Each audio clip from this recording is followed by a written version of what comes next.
Oh, so you're going to live stream it. Okay.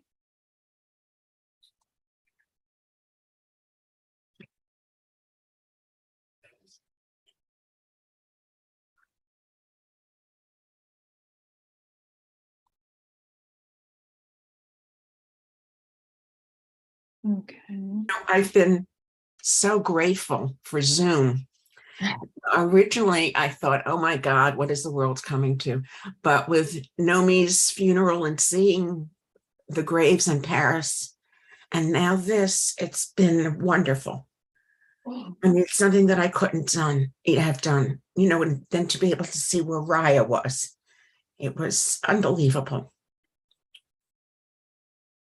It really is. I mean, a lot of us are zoomed out, with classes and stuff, but for something like this, it's very special. It is very special. And for me, being able to see so many people whose names I heard for years but never met, or even saw photographs of them. Here they are. It's very, very moving. Yeah.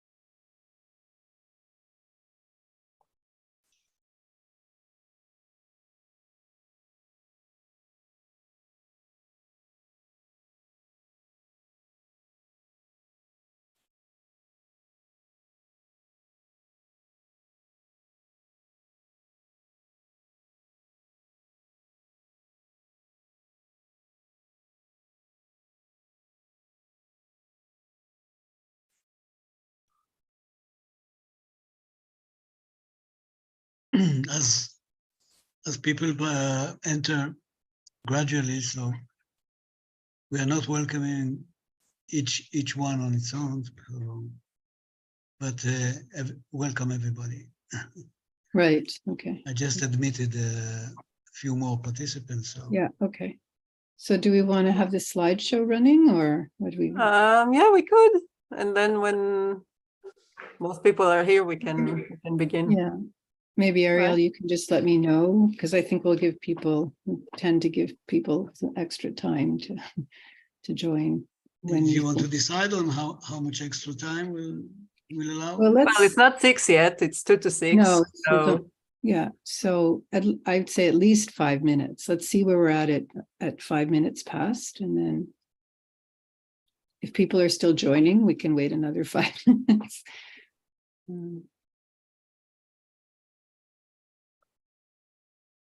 Okay, so.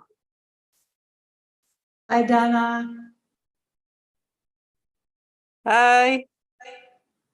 Hi, Ariel. Hi, Karen. Hi. Hi, Debbie. Good to see you. Yeah. Thank you for coming. אנחנו היחידים בינתיים? We're the only ones in the meantime? No, there are a few other people. Okay, good. I'll take a look.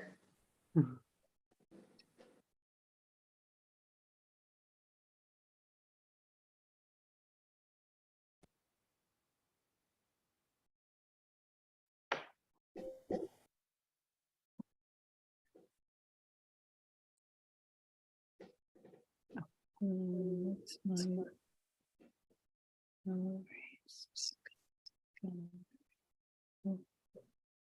okay. אבל את לא שומעת. לא חשוב. אוקיי. אני לא שומעת. זה הכל באנגלית, אני לא שומעת. רגע, תנצל. לא חשוב, אורי, אני לא קולטת באנגלית, אתה תשמע ואני אראה.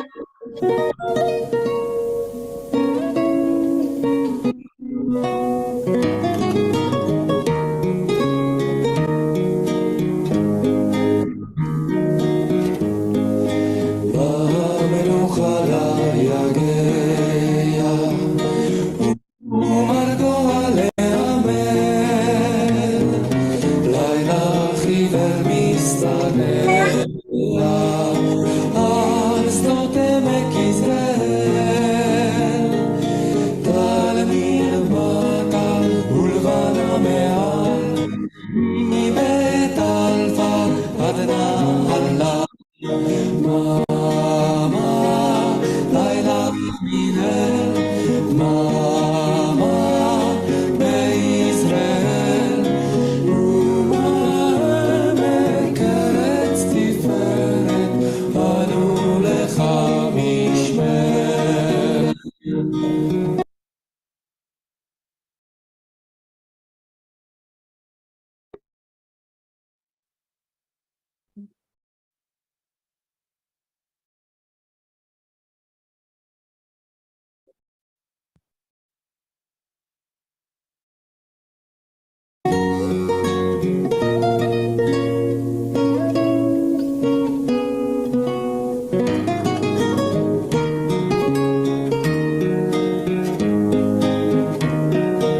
הלל, לילה מליל, דממה בישראל, ומעמק ארץ תפארת, עלו לך משמרת.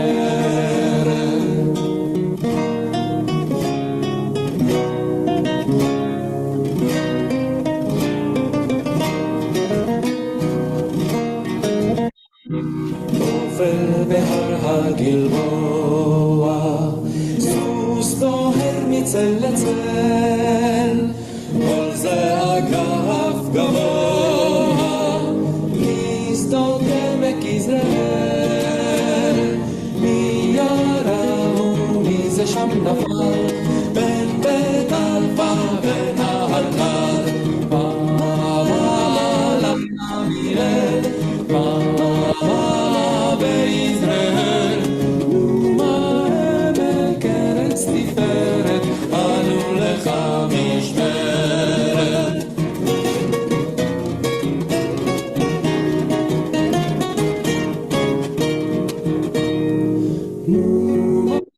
ומעמק ארץ תפארת, עלו לך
משמרת.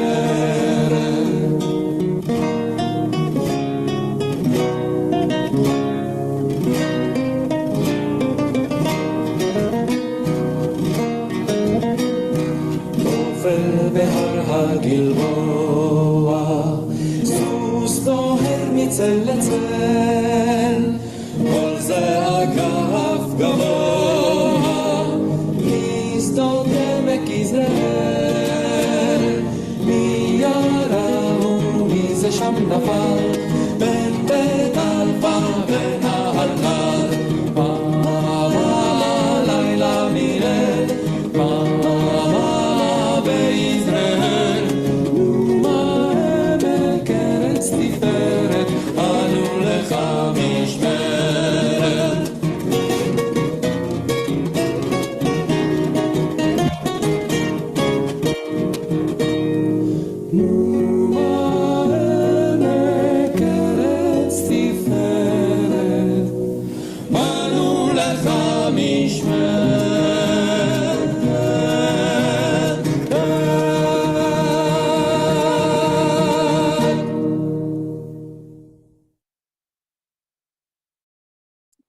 Okay, thank you, Dana. I think we'll begin now. Good morning, everyone. Thank you so much for coming and welcome to this gathering for Asher's yard site. I want to begin by thanking Dana for the most beautiful slideshow, which I'm afraid has made me a little bit emotional. It's wonderful to see everyone here. I think most of you know me. I'm Karen Schuker. I'm Asher Nomi's niece. I'm Zooming from Toronto, and welcome everyone from wherever you're Zooming in from. Just start with a few housekeeping matters. One is just if there's noise at your end, if we could just ask you to press your mute button so that the noise won't be heard by everyone. And if you decide to speak, then unmute when you speak. Secondly, many of you probably know that you do have options about the view because we will be sharing the screen again. And the view options are in the upper right-hand corner. You can have a speaker view, gallery view, etc. And I think you all know from when you signed on that we are both recording this gathering and also live streaming it. So we've requested permission from you. So in terms of the substance of our gathering, we're going to start with the lighting of a memorial candle.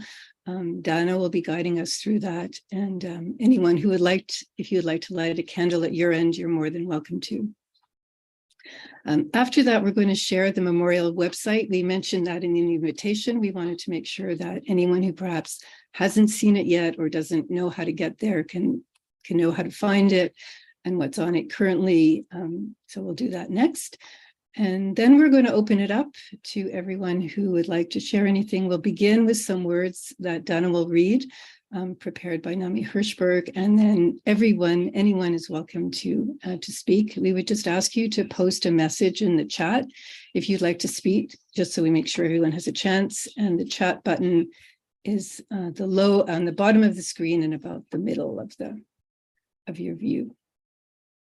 So thank you again for being here. And Dana, I'll turn it over to you for the lighting of the memorial candle. Thank you, Karen. I didn't prepare any special words, but I will light the candle in memory of Asher. In the Ariel, name did you want to say any words of all of us for the candle or no? No. No? Okay. So, just a moment.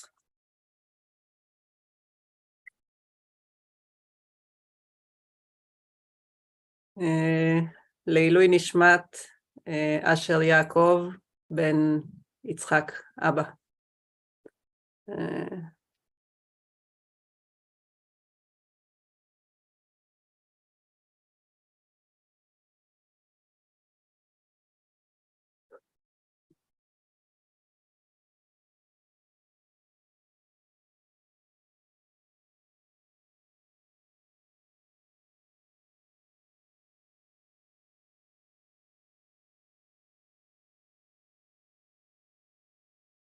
Thank you, Dana.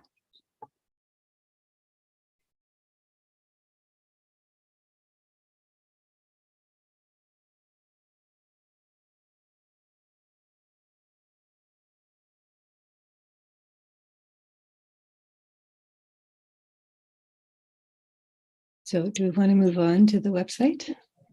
Yes. So I will put in the chat for everybody the link to the website. We sent it in the mail and in the WhatsApp group, but you also have it here. And I will share screen with you just to show you what it looks like to those who haven't seen it before. So sorry, there it is.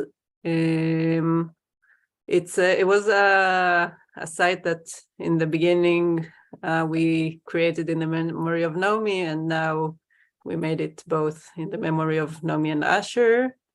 And this is the main page where there are a few words about Naomi and Asher. And on the side, you can see there are pictures running. There's a gallery where everyone who registers to the site can post pictures. So I'll show you. This is the main page about. Then there's life, which at the moment has Nomi's life story, but we intend to put also Asher's life story. And then there's the gallery, which takes a bit of time to load.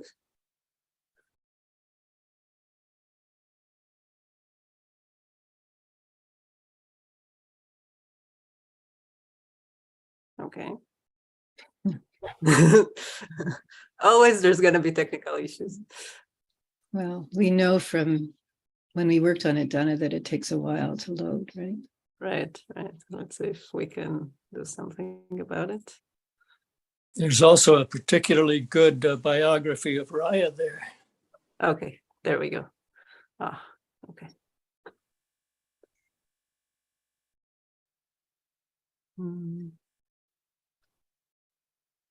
Okay. Anyway, it says that it's loading again. I don't know why, but this is the gallery. So if you want to see all the pictures, you can press Start Slideshow. And if you want to add a photo, so that's how you add it. There's also an option to add videos and audio. So if you want to do so, feel free to do it. If to add things to the website, you have to register on Forever Mist. Just put your email and create a password. If you feel it's too complicated for you, you can send me what you want me to upload, and I will upload it for you. Here you can see there's many different pictures from different times. And there's another part, sorry for going a bit fast, where it says stories. And here people can upload different stories that they want to share. So these are a few things that I uploaded. And here, this is a story that someone else has uploaded about Nomi, which I think is worth reading. It's in French, but you can use Google Translate. And also it would be very nice if people choose to share the stories on the website. Here you click write a story, and then you put a title and you write it. And you can also attach documents, pictures, songs or videos. So that's basically it. And please go ahead and share your stories with us. Is there anyone who's used the website or tried to visit it and had any problems that you'd like to ask about?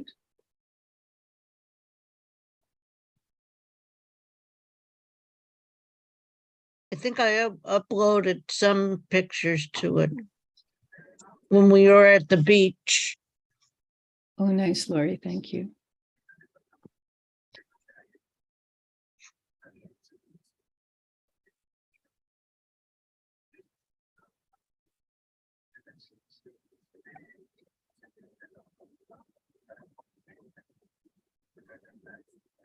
So I will read the Nomi and Moshe Hirschberg's words. And then people who would like to speak can do so. Let's do that. Okay. So Nomi and Moshe are friends of Nomi and Asher's from Boston. And they are also residing in Israel now, and their son Gur also, and they wrote a few words which I will read. I will read first in Hebrew and then the translation in English. לפני 51 שנים הכרנו את נעמי ואשר בבוסטון, ביום העצמאות הישראלי. היינו מאז הרבה ביחד וזכינו להכירה מקרוב. הם היו זוג מרקע שונה, היסטוריה שונה ואופי שונה, שני הפכים. איחדו אותם ערכים משותפים, נאמנות לחברים, אהבה למורשת היהודית, ודאגה עמוקה לעתידה של מדינת ישראל. ביתם וחייהם הוקדשו לאהבות אלו. מאז השתנה העולם. השלום, החופש, הצדק והאחווה בסכנה קיומית, ואכזבתם הייתה ודאי גדולה מהכיוון אליו צועד העולם לא קיוו. אשר היה ודאי כועס וציני על החלום ושברו, ונעמי הייתה ודאי נרגשת מאוד ושואלת שוב ושוב איך זה יכול להיות. שני אנשים שהשאירו חותם על החברה ועלינו, וחסרונם מורגש. יהי זכרם ברוך וינוחו על משכבם בשלום. נעמי, משה, גור. And now in English. 51 years ago, we met Naomi and Asher in Boston on Israeli Independence Day. We have been together a lot since then and had the privilege of getting to know them closely. They were a couple coming from different backgrounds, different history, and different character, two opposites. They were united by common values, loyalty to friends, love for the Jewish heritage, and deep concern for the future of the state of Israel. Their homes and their lives, their home and their lives were dedicated to their shared loves. Since then, the world has changed. Peace, freedom, justice, and brotherhood are in existential danger, and their disappointment must have been great in view of the direction in which the world that they had hoped for is marching. Asher would have probably been angry and cynical about the dream and its demise, and Naomi would have been very emotional and repeatedly asking how it could be. Two people who left a mark on society and on us, and their absence is felt. May their memory be blessed, and may they rest in peace. Naomi, Moshe, Gur. Thank you very much for these words. Thank you. Beautiful.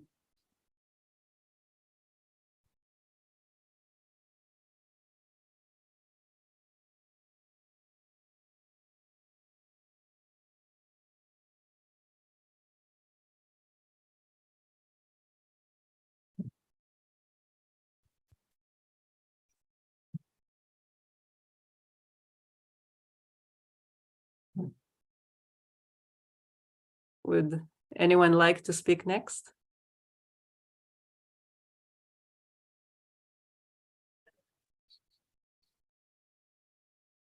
Hi, I would like to say something.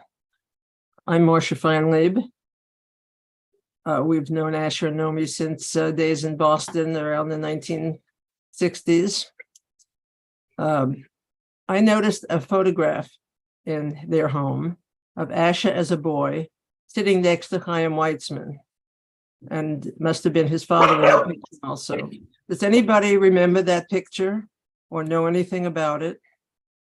And it certainly should be nice to put it on the picture gallery. Marcia, do you remember where in their home it was? It was in Boston, in the living room, as I recall, a long time ago. Trying to visualize it. But I have remembered it ever since. Well, I'm putting it on my to-do list because I must have it. I have about 75 boxes of things from Boston that I've just begun to slowly work my way through, including a whole range of things, including I forgot to mention this sweater, which was a sweater of Naomi's that I'm wearing today. So I will definitely keep an eye out for that. Marcia, thank you for mentioning it, and fingers crossed I will find it and make sure it's uploaded and let you know. I have a couple more pictures that I'll forward to you, Dana. Okay, thank you.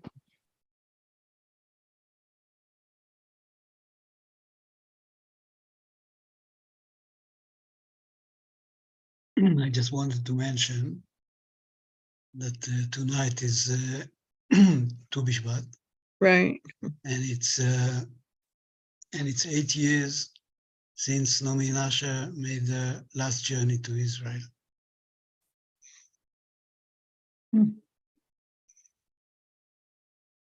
That's right. It was on Tu B'Shvat? Yeah, just a few days apart.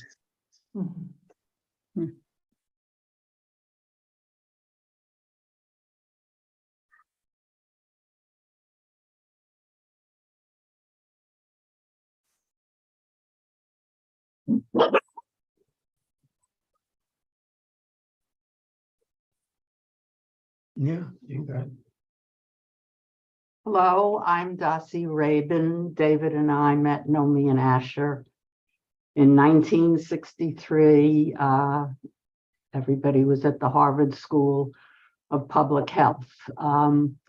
My little anecdote now, fast forward 50 years, Nomi and Asher were visiting, and it was at the time of a new Stoppard play in London. I don't remember the name, but having all this talk about Leopoldstadt brought that little story to mind. Nomi said that on their way back to the States from Israel, I don't know, or from France, wherever they were coming from, they were going to stop in London, and Asher had tickets for whatever that Stoppard play was. And Nomi said he was very concerned that he might fall asleep at the play because of the plane ride. So he took a sleeping pill, and guess what? He barely made it off the plane. And I remember how Nomi told it very lovingly, but amusedly, and it seemed to characterize their relationship and Asher's passions for different things. I can still hear him say Tom Stoppard in that Canadian accent. So that's my recollection. Thank you for sharing that. You know, that trip to London was a rare trip for them, if I remember, if it's the same trip. Because, you know, when they traveled, they tended to stay with friends and family. But that trip, if it's the same trip, is one where they stayed in hotels and did things differently. And I remember Nomi telling me how much she enjoyed that trip. It was really, they really had a special time. And yeah, it was a very special trip for them. And I'm thinking I have to go see this Tom Stoppard play, of course, in memory of Asher. So I'm looking forward to that, wondering if anyone here has already seen it. But I'm definitely hoping to see it. Well, speaking of trips, I wonder how many of us have received phone calls from Nomi and Asher from the airport on their way out of the country every 6 months. By a show of hands, how many got phone calls from the airport?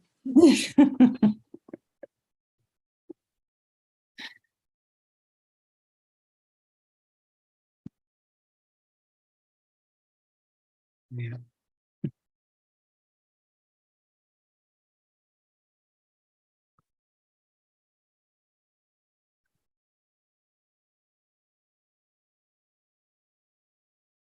I'm looking for Serge. I'm not sure, Serge, if you're here. Oh, there you are.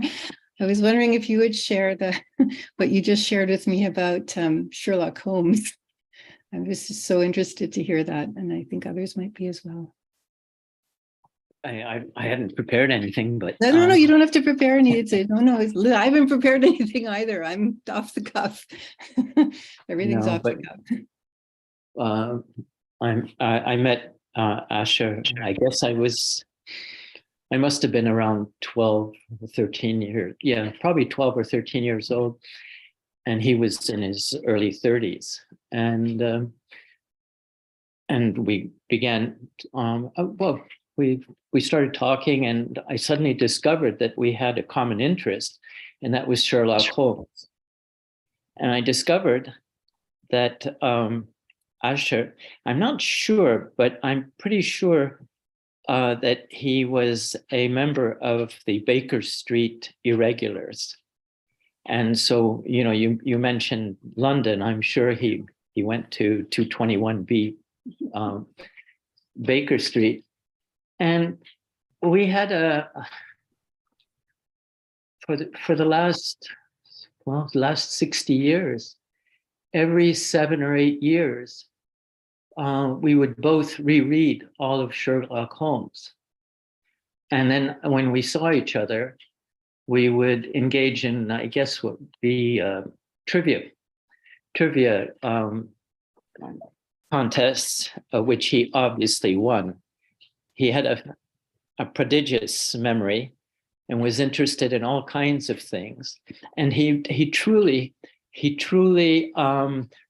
respected Sherlock Holmes' logic and would discuss it and analyze it and remembered countless stories, which I immediately forgot, but he would remind me. The other thing that we shared, well, it wasn't that we shared, he shared with me and got me interested in, were the Crusades. He knew pretty much everything there was to know about the Crusades. And he got me started and guided me in reading about the Crusades, and especially the Cathars in southern France. He had a wide range of interests, truly wide range. He would. You mentioned that he had tickets to a Stoppard play in London. He would get tickets for an exhibition in a museum and would go expressly to Paris or to London or wherever it was, to Montreal, to see the exhibition. And these are the memories that I have of him. And for me, it was really quite amazing to realize that a 30-year-old, who was obviously very old for me when I was 13, would have the same interests as me and would share. So that's my story. Thank you so much. And by the way, it just by accident, that's what I was telling Karen, just by accident, by coincidence, about 3 weeks ago, I started reading Sherlock Holmes again, not knowing at all, not even thinking that this was his yahrzeit and that we would be talking about this. So I'm right in the middle of reading Sherlock Holmes, and it's my way of connecting with Asher. Anyway. That's wonderful. Thank you so much. And I think you've answered, I do have a follow-up question for anyone. The interest in Sherlock Holmes, and it sounds like it's the logic that was a big part of, not the medicine, but and I guess I haven't read much Sherlock Holmes, but from watching the programs, it seemed also like the answer was there. If you just looked, just paid attention and were observant, you'd figure it out, which of course Asher was so rational and logical. But my second question is about the Crusades, because of course I know about his passion for the Crusades and his love of music from that time. But one of the conversations I had with him in the last few months probably was trying to sort out what was the nature of that passion, because I realized that I actually didn't know what his interest in the Crusades was. And we had this conversation where he said, I don't know either, and whether it was because at that point he no longer remembered, or whether there were so many aspects to the Crusades that fascinate him. So if you know, or anyone else knows, because that's an unanswered question for me that I've been curious to try to answer. I don't know either. No idea. Someone I know posited that there was an element of good works or charity involved, which I haven't really followed up, and I don't know if but I'm definitely curious to try to work my way to the bottom of that puzzle. If there's anyone else who knows, because I think many of us know about Asher's absolute fascination with the Crusades. If anyone else has any either knowledge or theories of where that came from, I would love to hear them. He was mostly negative about the Crusades. I can tell you that. That they went for one reason, but they actually did a lot of bad things on the way, including pogroms, and then the brutality toward the Muslims and people that didn't agree with them. So he did not have a positive view about the Crusaders. So do you have an idea why he was so fascinated by them? No, he had many interests. I know he did. I know, but that was a particularly strong one. Yes. Yeah. Yeah.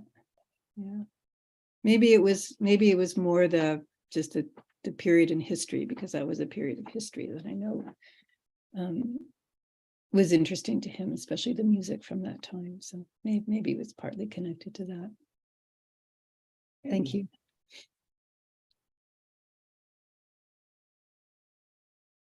I just would add one thing. Monique just reminded me that my uncle Yasha Gordon was a member of the Baker Street Irregulars, and he had that in common with Asher. Interesting. Interesting. I think he was a member, and if that's true, I think there were only 2 or 3. He liked to say that he didn't like to join groups, right? That was a big thing for him. So he was a member of I think it's called the Friends of Below's Pond, which was this pond very close to their house in Newton, and he was very proud to be a member of that group. And I think he might also have been a member of some group related to Alexandre Dumas, because he also loved the Count of Monte Cristo, was another story that he loved, and also the Three. So I think there may have been some group connected to Dumas that he might have been a member of, and then Baker Street. And I think that was probably it, because he definitely was not a group joining person. That was something he didn't not do. Very intentionally and very vocally. He was very vocal about it.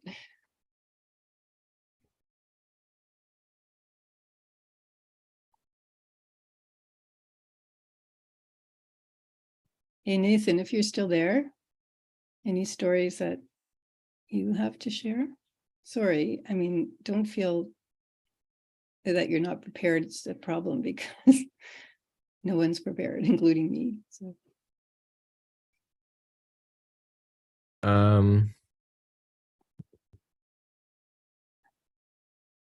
I don't know. Sort of random things come to mind, but I remember really loving playing chess with Asher. I don't think I remember playing chess as a young kid, and then in Boston, and not playing it for a long time until the pandemic, and then I sort of picked it up again with, I think, a lot of other people, but it reminded me of that. And I would also kind of play like make up my own rules, but he was pretty happy to just play along with that, which I think was nice of him. And doing magic, I don't know, when I think of that, it reminds me of a lot of things that I was into as a younger kid that I haven't done in a while. So all these things that I remember doing a lot in Boston when visiting, and then not really anywhere else. Yeah.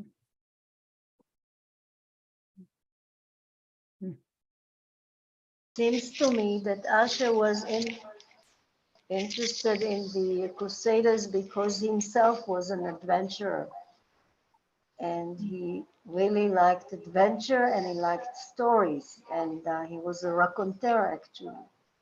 And every time before you came to visit him, I'm talking to you, I don't remember your name. Nathan? Yeah, Nathan. Is that Nathan? Yes, Nathan. It's Nathan, yeah. Yeah. Every time before Nathan came to Boston, he would prepare lectures and books and things to show. And every time you left, the books, half of them were still unread and unlooked at. And he would say, next time, next Pesach.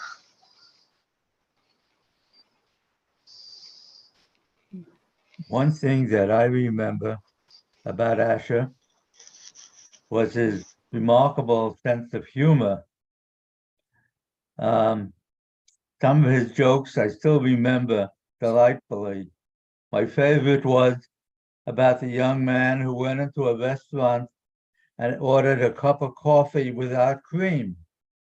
The waiter came back and said, "We don't have any cream. Can I get you a cup of coffee without milk?" And that has stuck with me ever since. But he always had a joke. And it was delightful that he came up with those so frequently.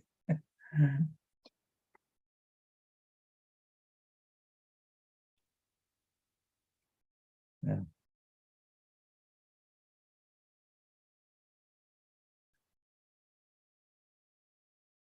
I'm reminded of one story that Asher told with great pleasure, is when he went to a museum one day. He went up to the cashier and there was a young woman working there, probably a student. And he asked for a ticket, a senior citizen's ticket. And she said, "Well, do you have proof of age?" And he started patting his pockets, and he was already in his 70s, and he started patting his pockets and he said, "Oops, I don't have my driver's license. I changed trousers before coming." And he looks everywhere, and she looked at him and smiled and said, "Oh, you forgot your wallet. That's proof of age." And he, and she sold him the ticket. And he would tell the story with great pleasure.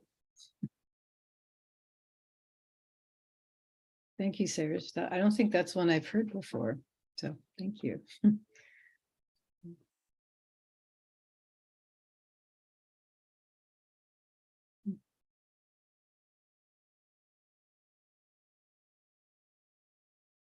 Hi, I'm Gay Lockwood. I lived in their house for a few years when Asher was working at WHO.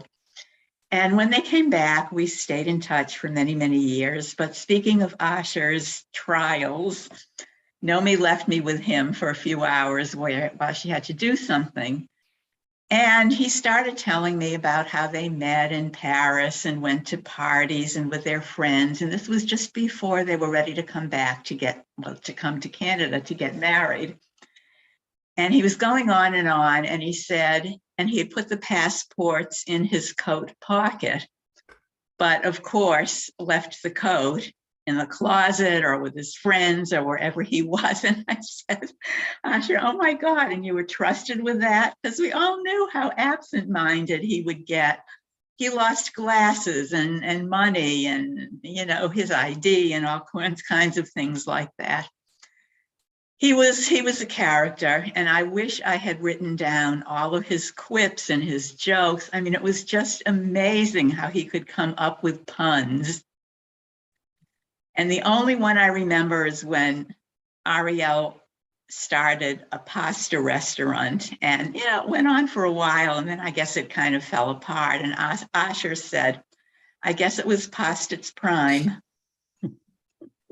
So Asher and Nomi, I loved. I have plenty of stories of Nomi too, but I won't go into those now.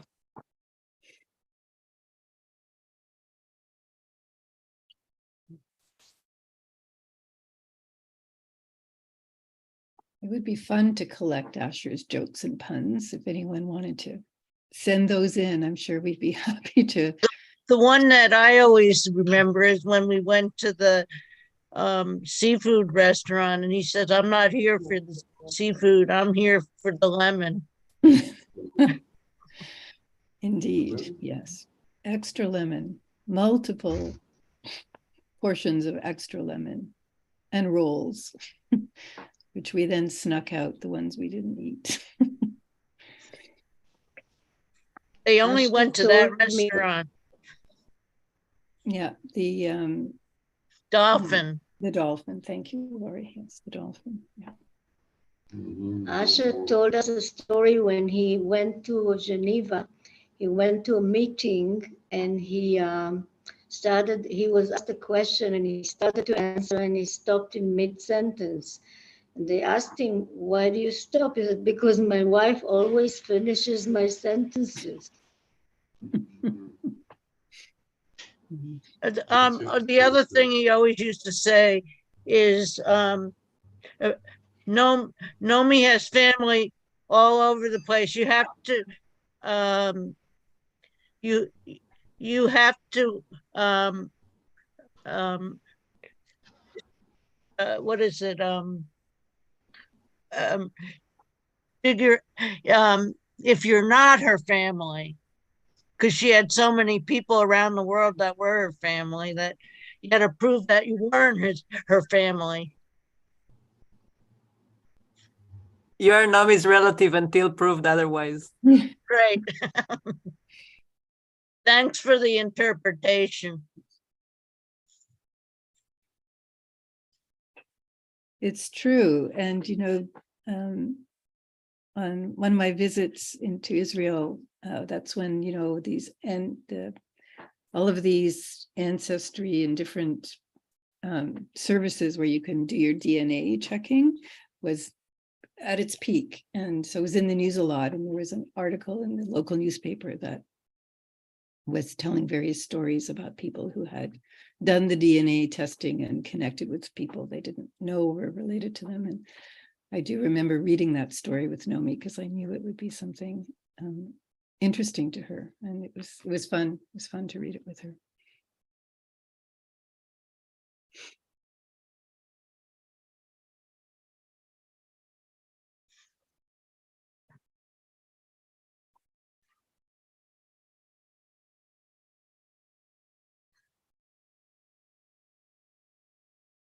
I remember going to Passover with Karen and Nathan. His seders, he'd put on music and he'd do all kinds of things. Yeah, we had lots of fun at the seders, which lasted usually until midnight or so, Lori, and then Nomi and I would be up for much of the rest of the night cleaning up from the seders, because we could never go to bed until everything was done, and the wine spots out of the tablecloths, and then hoping for no unexpected things we had to deal with. Like there was a time when Asher had developed a habit of putting soda bottles into the freezer because he would forget to put them in the fridge to cool down, and then they would explode. And one year where we discovered an exploded bottle, so added that to our list of things we needed to deal with before we could fall into bed at 3 a.m. or so. But it was fun. I miss it a lot.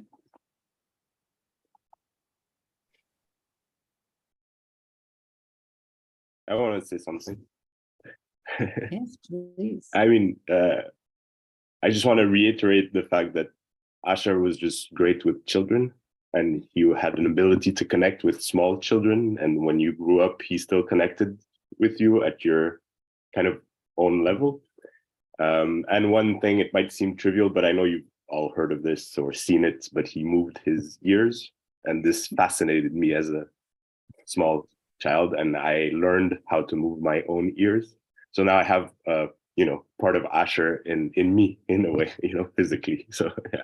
So I remember him every time I move my ears, which is often when I have, when I'm with my son or with other children to show them.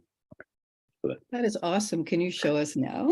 It's hard to show here, but and I'm not as good as he used to be, right? Because my forehead moves as well. But oh yeah, that's excellent. Yeah. How did you learn how to do it? I would practice. I would ask him how he would do it, and he would tell me to practice. And at one point, it happened. So it's not as great as Sherlock Holmes, well, it's pretty great. We all love the wiggling of the ears, and I never knew you could actually teach yourself to do it. So that's very interesting. I guess with 10,000 hours, we could learn to do almost anything, right?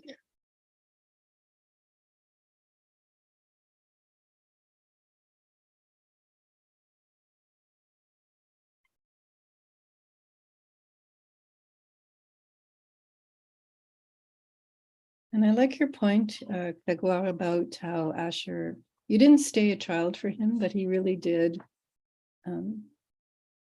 learn to get to know who you were as you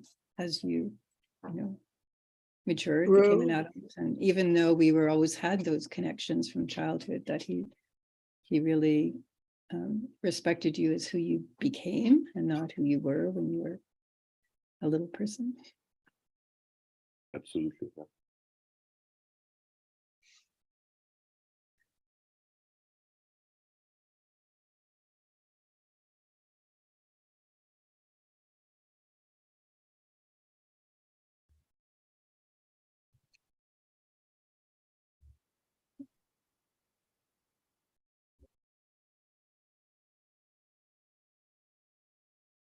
Another thing that he was very passionate about is technology, and every time he would say, if it is like this now, imagine what it would be like in the future. And the fact that like there were cell phones and you could just talk to people in the other side of the world and see them on video, it would amaze him. And he would just think of all the possibilities that might come to use.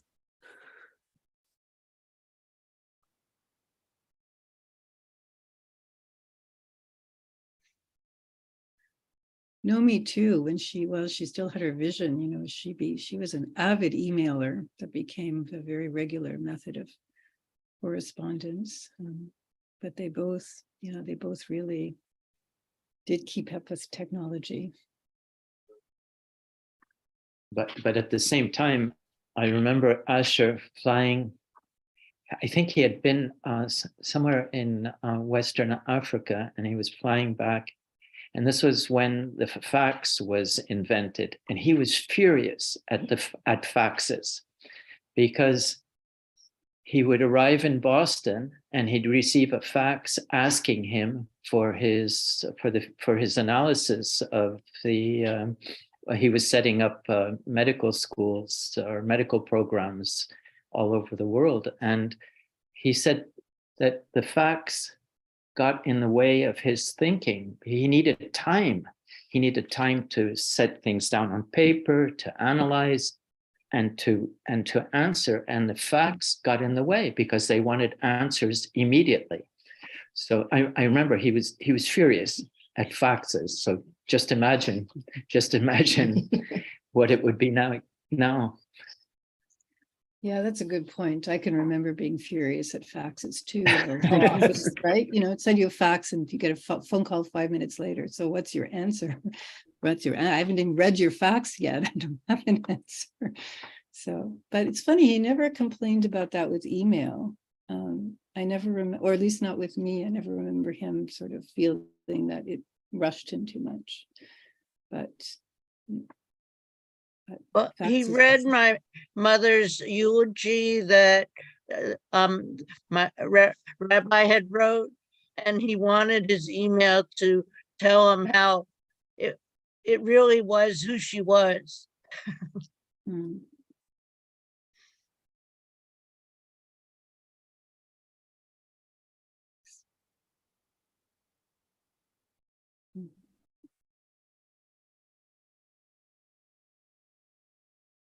There are a lot of little bits and pieces that aren't really stories, but just, little things that you remember. And I do remember that he talked about crossing borders, crossed many, many borders, and said, never, never, ever argue with a border officer.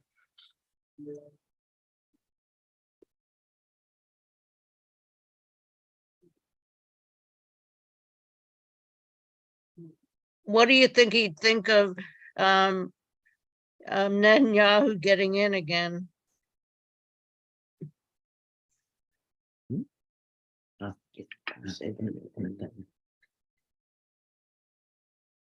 I guess nobody wants to answer that. I guess that's one of the things that Naomi Hirschberg referred to in what she wrote. Of things taking a different path of what they had dreamt of.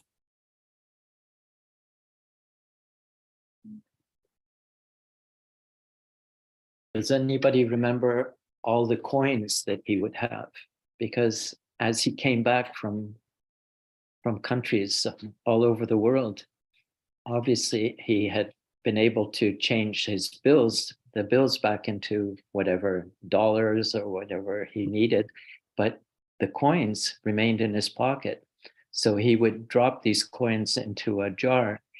And as a child, I remember I was fascinated by these coins from African countries, from the Middle East, from everywhere. And in fact, we still have them. I still have tons of coins that came out of Asher's pockets.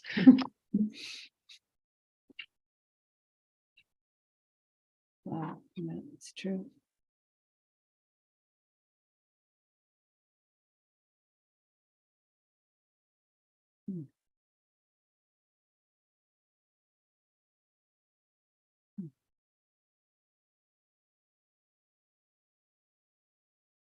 I have a question for you, Karen. Mm-hmm.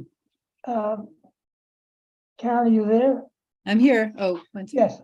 My name is Bob Lev. I lived with Asher in Lausanne, and then we kept up for many years. I was in Providence, but I was at his wedding in Montreal.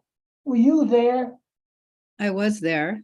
And I'd like to start first of all by saying how nice it is for me to meet you. I've been meaning to send you an email since last year to say, 'cause of course I've heard about you forever. I was there. I don't know, Donna, if you probably don't have access to a picture, but I was there. I think I was 2 years old, but I'm in lots of pictures. Both my sister and I are in many of the pictures because our mother had us all dressed up. And yes, we were there. We were there. I mean, obviously I don't remember it. It was in our backyard. I didn't appreciate you're only 2 years old. Okay. But there are many pictures to document that I was there. Did he have a wedding in Boston too? Somehow I remember. No, I think just Paris and Montreal. The first was in Paris, and there were some pictures in the slideshow of I think it was probably after the ceremony in Paris. And then that was, Ariel, that was in the spring, was it?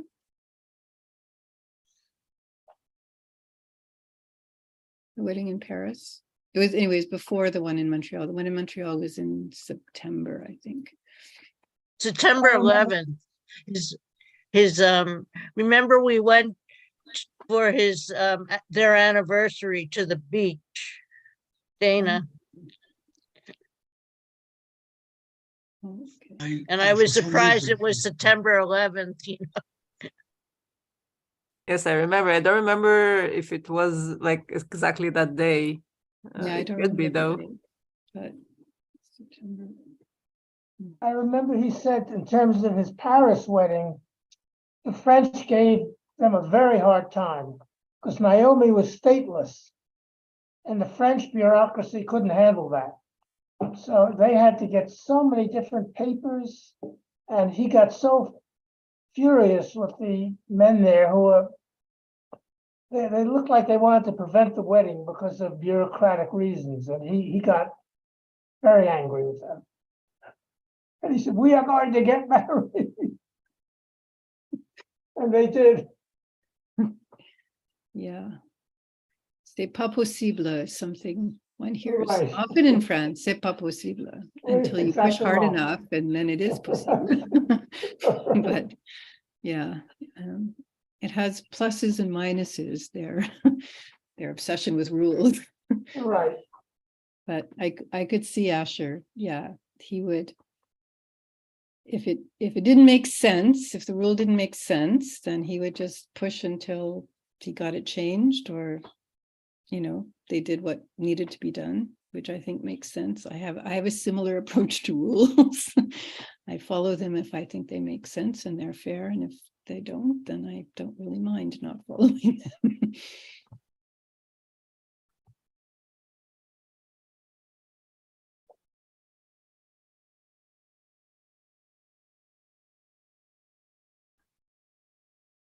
Well, while we're waiting, I have maybe an apocryphal joke. that Asher attended once a World Zionist Congress. And he went up to the secretary and she said, "What organization do you represent?" And he said, I represent JYF. And she looked at her list. She said, "There's no such thing." He said, "Yes." He said, it's called the Jewish Youth for Fascism. And she couldn't handle that. She said, "Well, I'm sorry, sir, we don't use it." And he liked to play with people that way. Yeah. True. JYF.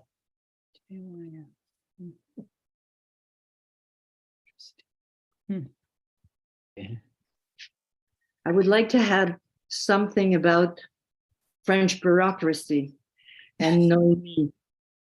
Not only did they have to gather all the papers and documents, and it took months, but then they lost them, forgetting them on the car, the top of the car, something like that, and taking off. And they lost everything. And then, of course, despair hit Asha, but not Noemi. And she regathered everything. And she went through the whole procedure again.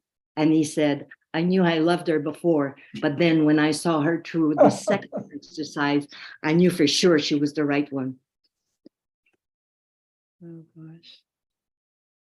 That's such a perfect story about Nomi. Determination. Just didn't give up. If it had to be done, you just don't give up till it's done. Made all kinds of things happen, sometimes in wild and crazy ways. We had a rather interesting car ride through Paris one time when we visited them, and we were going to be there for Bastille Day, and Nomi had done her research and discovered the thing you do on Bastille Day is you go on a boat on the Seine to look at the fireworks. So they arranged that and they got tickets for it, but as was often the case, we're always pushing the clock. Sorry, the dogs are at my end. And so we had a nice dinner, but there was a rush. Hugo, it's me. Come here.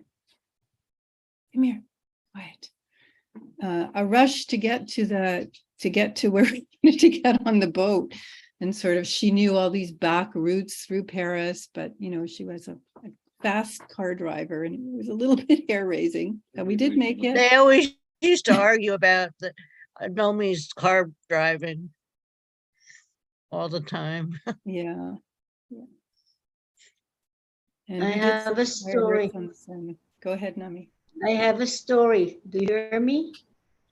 Can you hear me? Yes. Okay. They went to Egypt because Asher was to advise the Egyptian government about opening a medical school. And she went to the room in the hotel, and he went to the meeting in the hotel. And the toilet in the room was overflowing.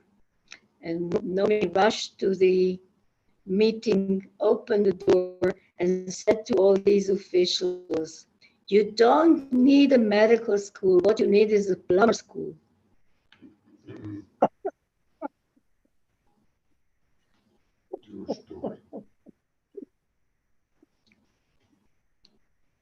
Well, I see that it's 12:01. We don't want to cut anyone off if there's anyone who hasn't had a chance or has had a chance and would like to speak again. Mr. Margolis just got on. Maybe he.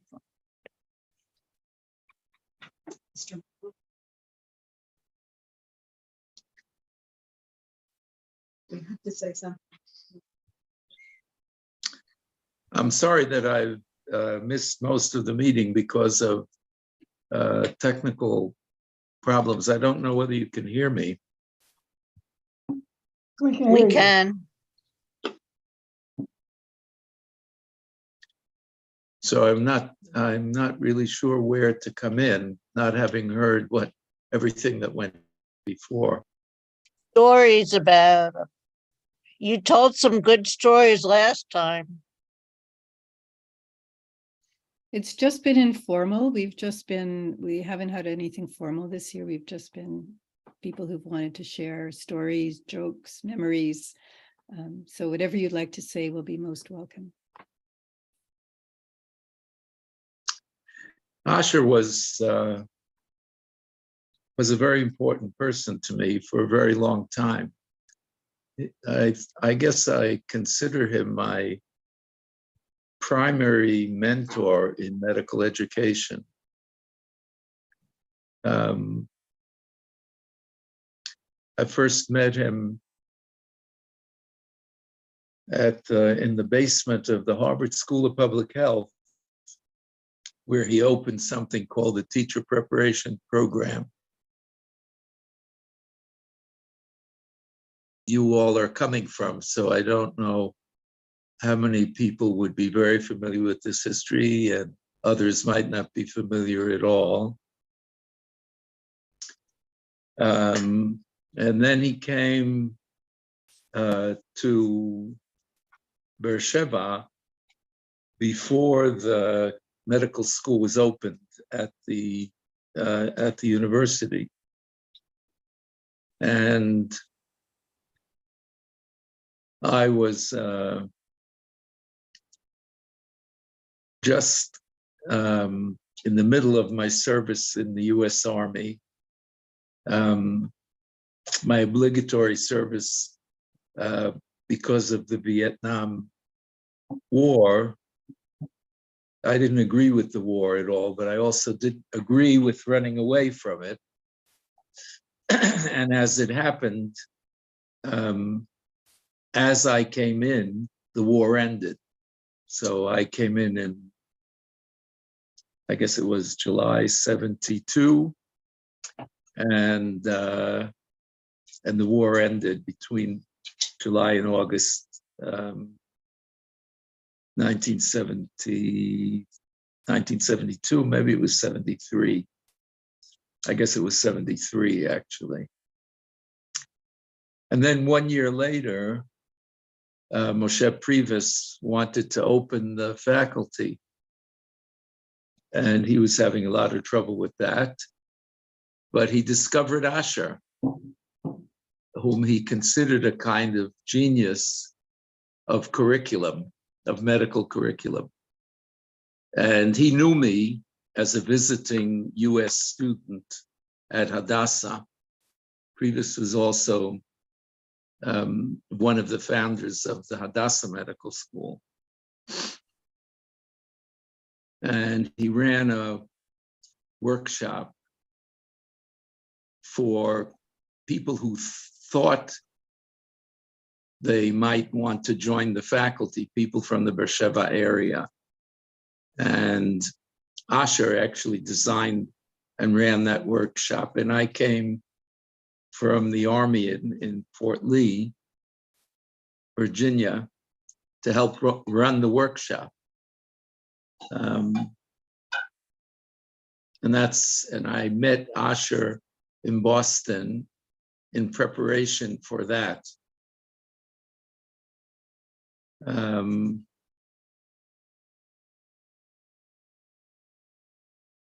Asher was quite extraordinary to work with professionally. He never got upset. I don't think I ever remember him actually expressing anger. Is that a bad thing or a good thing? He had a very analytical approach, but he was also very practical.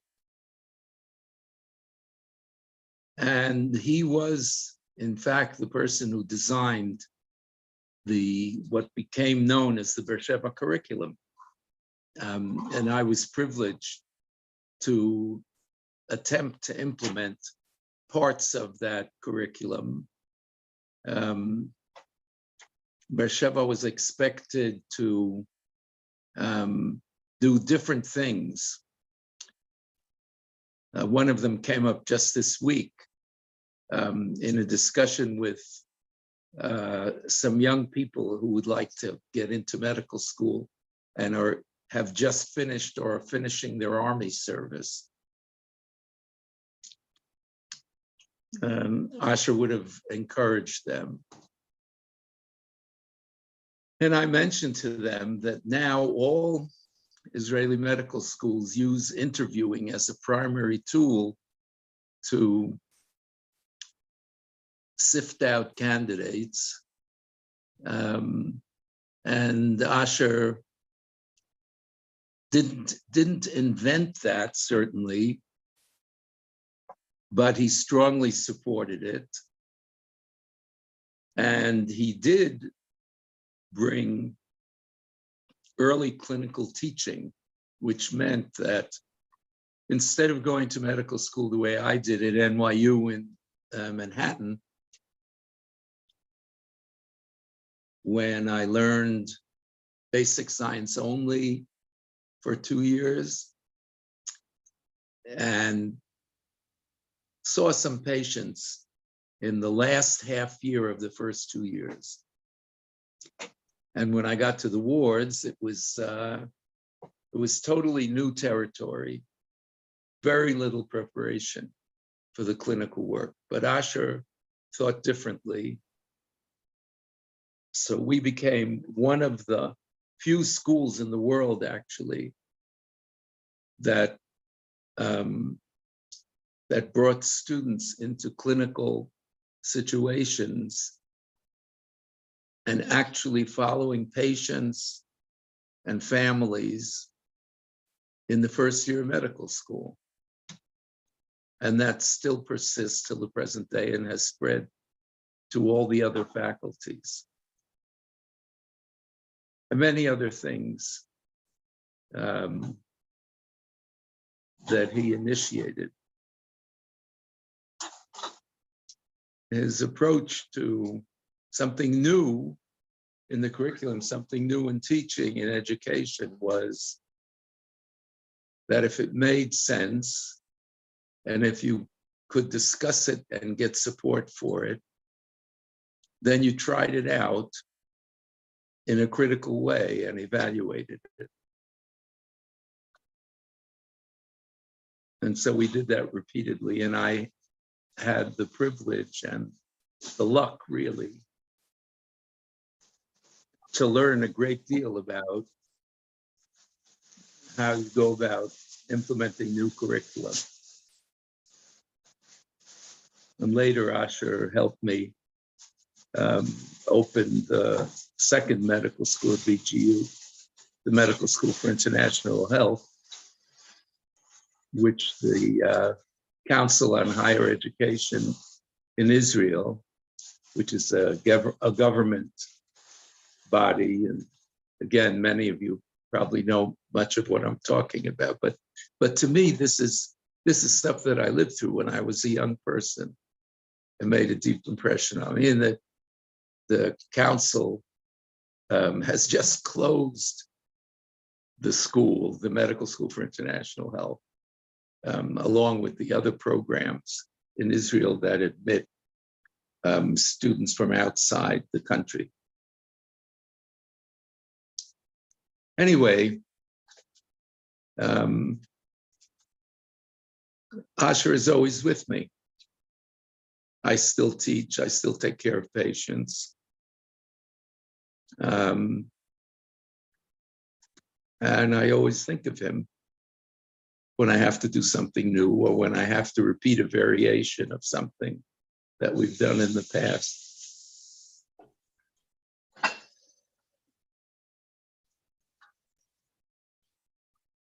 Why was the international school closed? Why was the international school closed? Do you know? Well, Israel officially is short of physicians. The reason that I'm chuckling is that from the little work that I've done on physician manpower, which is very little, but with a person who was very expert at that specific subject, it's really difficult to say that if you add many places for medical students to a medical school, that's going to change how many physicians you will have in the long run. It'll change the number of physicians for X number of years. But another 10 years further down the line, it becomes impossible to predict what's going to happen. The rationale for closing the Medical School for International Health and both of the other, I think, very good programs, although they don't have to do with international health, both at Tel Aviv, which was the first program admitting students from outside Israel, and at Haifa, which was the second program. We were the third program in 1998. We had a special purpose that we started to work on from the very beginning, which was teaching global health. The other schools didn't, but they were very good. They were very good programs, but they were using places that that could have been used by Israelis. And that was the rationale for closing all three of them this past summer.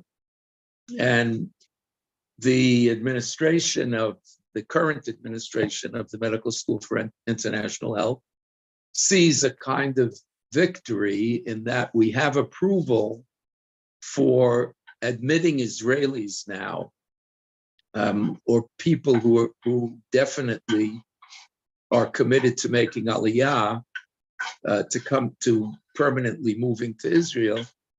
So this has been approved, but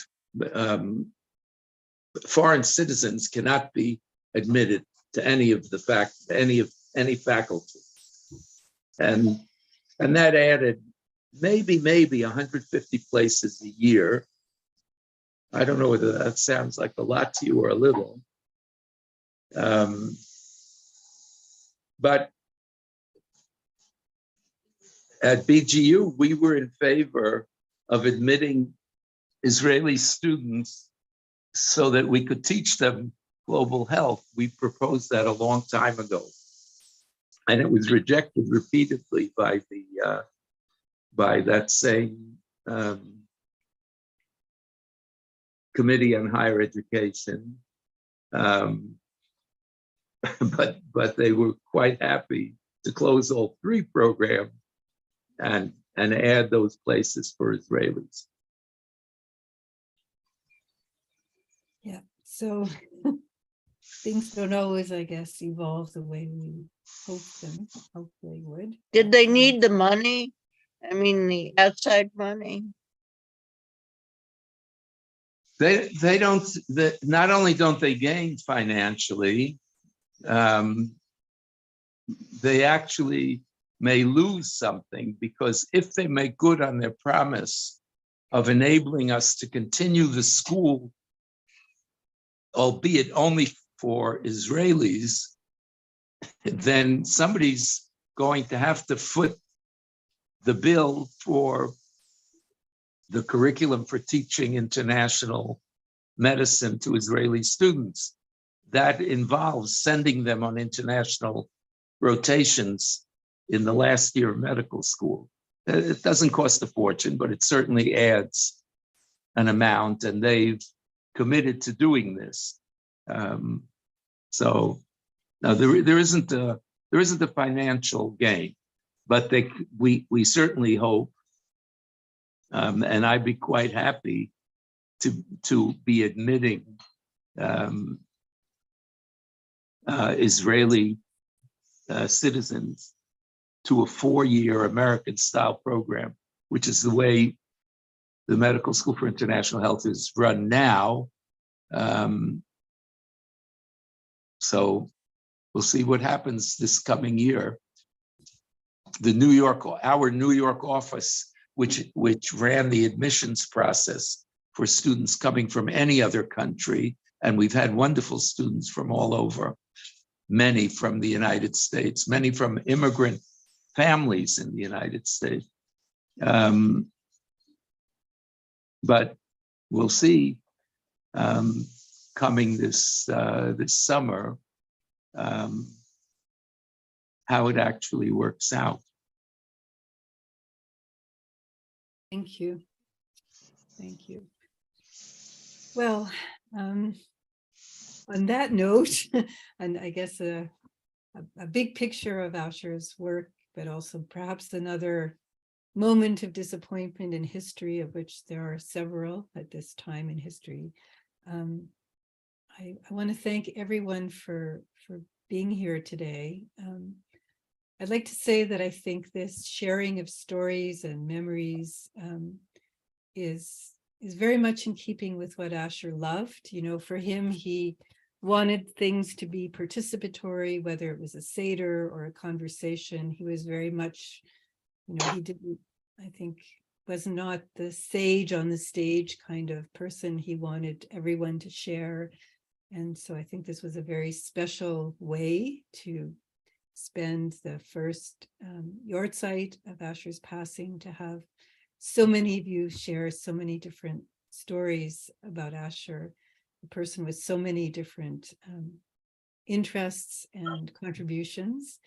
So I want to thank you all for being here and welcome everyone to stay in touch if you'd like to, and look forward to doing this again next time, when that will be. Thank you, Karen, for organizing this morning. Thank you. thing. It you. wouldn't be Thank you very anything much. without you. So really Yeah. the thanks are to you for being here and for sharing with us. Thank you. Thank you. Yes, thank you very much. Thank you. Thank you, Dana. Karen and Dana. Be well. Have a great year, everybody.